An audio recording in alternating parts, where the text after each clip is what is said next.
Hilatanaka Kuyakanaka Suma Chuymahampi Antasija Zapacuti. Una pincelada criminalística. ¿Y cuál es?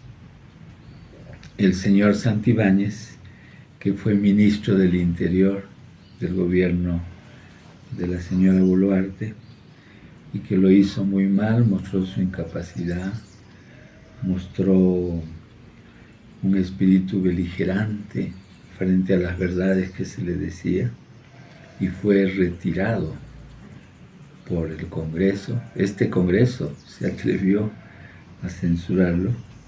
Ha vuelto como ministro de Justicia.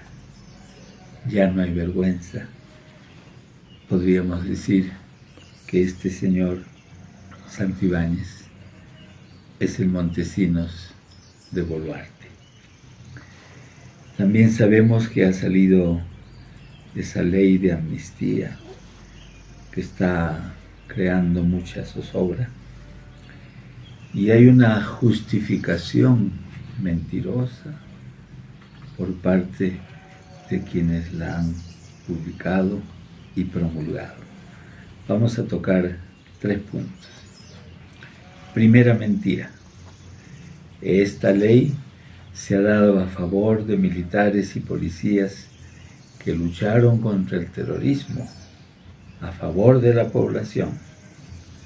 Decimos nosotros, respuesta, hubo policías y militares que lucharon contra el terrorismo teniendo en cuenta los derechos humanos, pero en gran parte hubo una actitud de ellos de no mirar bien quién era o no terrorista, sino acusar a miles de campesinos, y a los que se ha enjuiciado y condenado es a policías y militares que, en vez de combatir a Sendero Luminoso y al MRTA, siguieron una estrategia de tierra arrasada.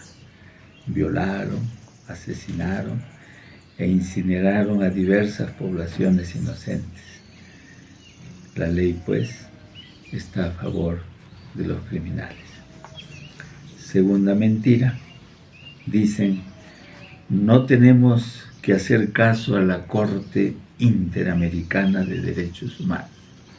El Estado peruano es autónomo y no tiene por qué dar cuentas a instituciones foráneas. Respuesta.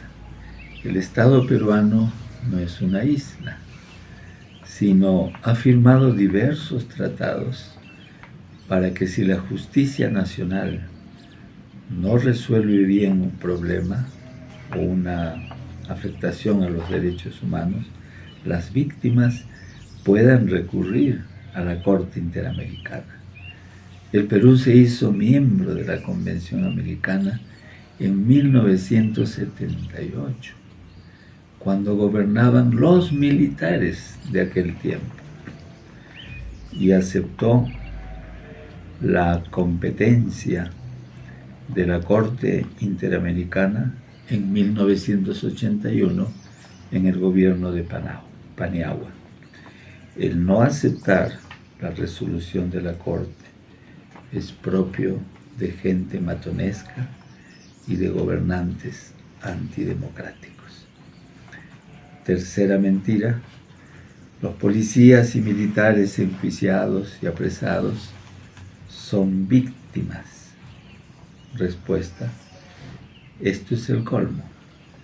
Pasan de victimarios a víctimas. No se dice ni una palabra de las verdaderas víctimas, de quienes ellos masacraron, ni una palabra de consuelo a sus familiares. Para ellos no existe. ¿Acaso ese militar Martín Rivas es una víctima?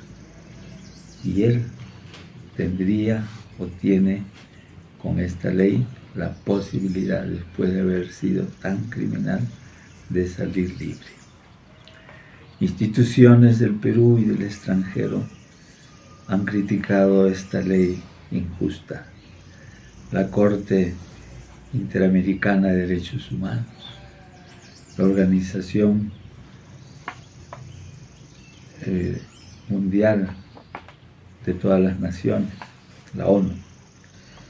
La abogada Gloria Cano dice: esta es una ley que desconoce la obligación que tiene el Estado de combatir los crímenes. Es una ley que restaura la impunidad. La fiscal Delia Espinosa, que está en la mira del Congreso y del Gobierno por hacer respetar sus fueros, afirma: esa ley de amnistía es un insulto, una bofetada a las víctimas de la violencia. Es una ley absolutamente inconstitucional. Gisela Ortiz, en nombre de todas esas víctimas, especialmente de las víctimas de la Cantuta, dice: las víctimas no fueron consultadas. Las víctimas, o sea, los familiares de las víctimas, los huérfanos, las viudas, todas las familias. Esta ley, lastimosamente, es solo la primera parte de otra ley que viene, según su promotor Rospigliosi, que es un converso del fujimorismo, de una ley que viene para amnistiar a policías y militares, a Boluarte y a sus ministros que mandaron matar y mataron a 50 civiles en las protestas del sur en los años fines del 22 y principios del 23. Esto muestra pues en qué situación nos encontramos como país y cómo quienes deberían defendernos desde el gobierno, tanto el Congreso como el Ejecutivo, más bien procuran la impunidad para ellos y para sus huestes. Y entonces viene una vez más a nuestra memoria ese texto de Isaías. Es un texto antiguo que tiene unos 2800 años. Y sin embargo, si lo leemos parece que estuviera el profeta describiendo lo que pasa en el Perú actualmente. Vamos a leerlo y decir unas palabras.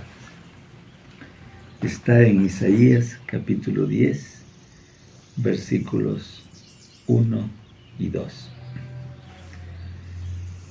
Pobres de aquellos que dictan leyes injustas y con sus decretos organizan la opresión, que despojan de sus derechos a los pobres de mi país e impiden que se haga justicia, que dejan sin nada a la viuda y se roban la herencia del huérfano. Aquí el profeta habla de aquellos, son los gobernantes, que dictan leyes injustas, o sea que usan su poder no solo para actuar injustamente, sino, dice, y con sus decretos organizan la opresión. No es una equivocación esta ley, y muchas leyes que han sacado y que piensan sacar, sino que se están organizando. Es todo un sistema para que continúe la opresión en nuestro país y para que sus gentes, esas gentes que han perdido su humanidad y que han llegado de malas maneras a tomar el poder, continúen haciendo lo que hacen. Y acá dice claramente, ¿no?, que despojan de sus derechos a los pobres de mi país, no a los ricos, porque son sus representantes y ellos mismos con sus mañas se van enriqueciendo cada vez más. No, el despojo es contra los pobres del país.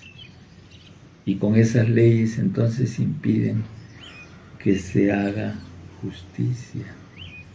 Tantas décadas y no se hace justicia. Hay familiares de los desaparecidos, de los asesinados y asesinadas, que ni siquiera han tenido el consuelo de encontrar sus restos para darles una digna sepultura. No hay ese consuelo. Y le impiden todo eso, porque para estas gentes, si todavía podemos llamarlas así, las víctimas no existen, las verdaderas. Ellos se consideran y se proclaman como víctimas, sin medir todo el daño que hicieron aquella vez y que continúan haciendo contra la viuda y el huérfano. En la Biblia, la viuda y el huérfano son como los representantes de toda la injusticia que cometen ciertas gentes contra la población. Y de esto podríamos hablar tanto. No nos desanimemos. Tenemos como ciudadanos y como creyentes siempre la oportunidad y la obligación de decir una palabra y de actuar de distinta manera, siempre con la justicia, porque es la única posibilidad de conseguir la paz, no solo para el Perú, sino para todo el mundo. Y con esto, amigas y amigos, con el cariño de siempre les digo, Jamo Semana Cama y Kisin Cama.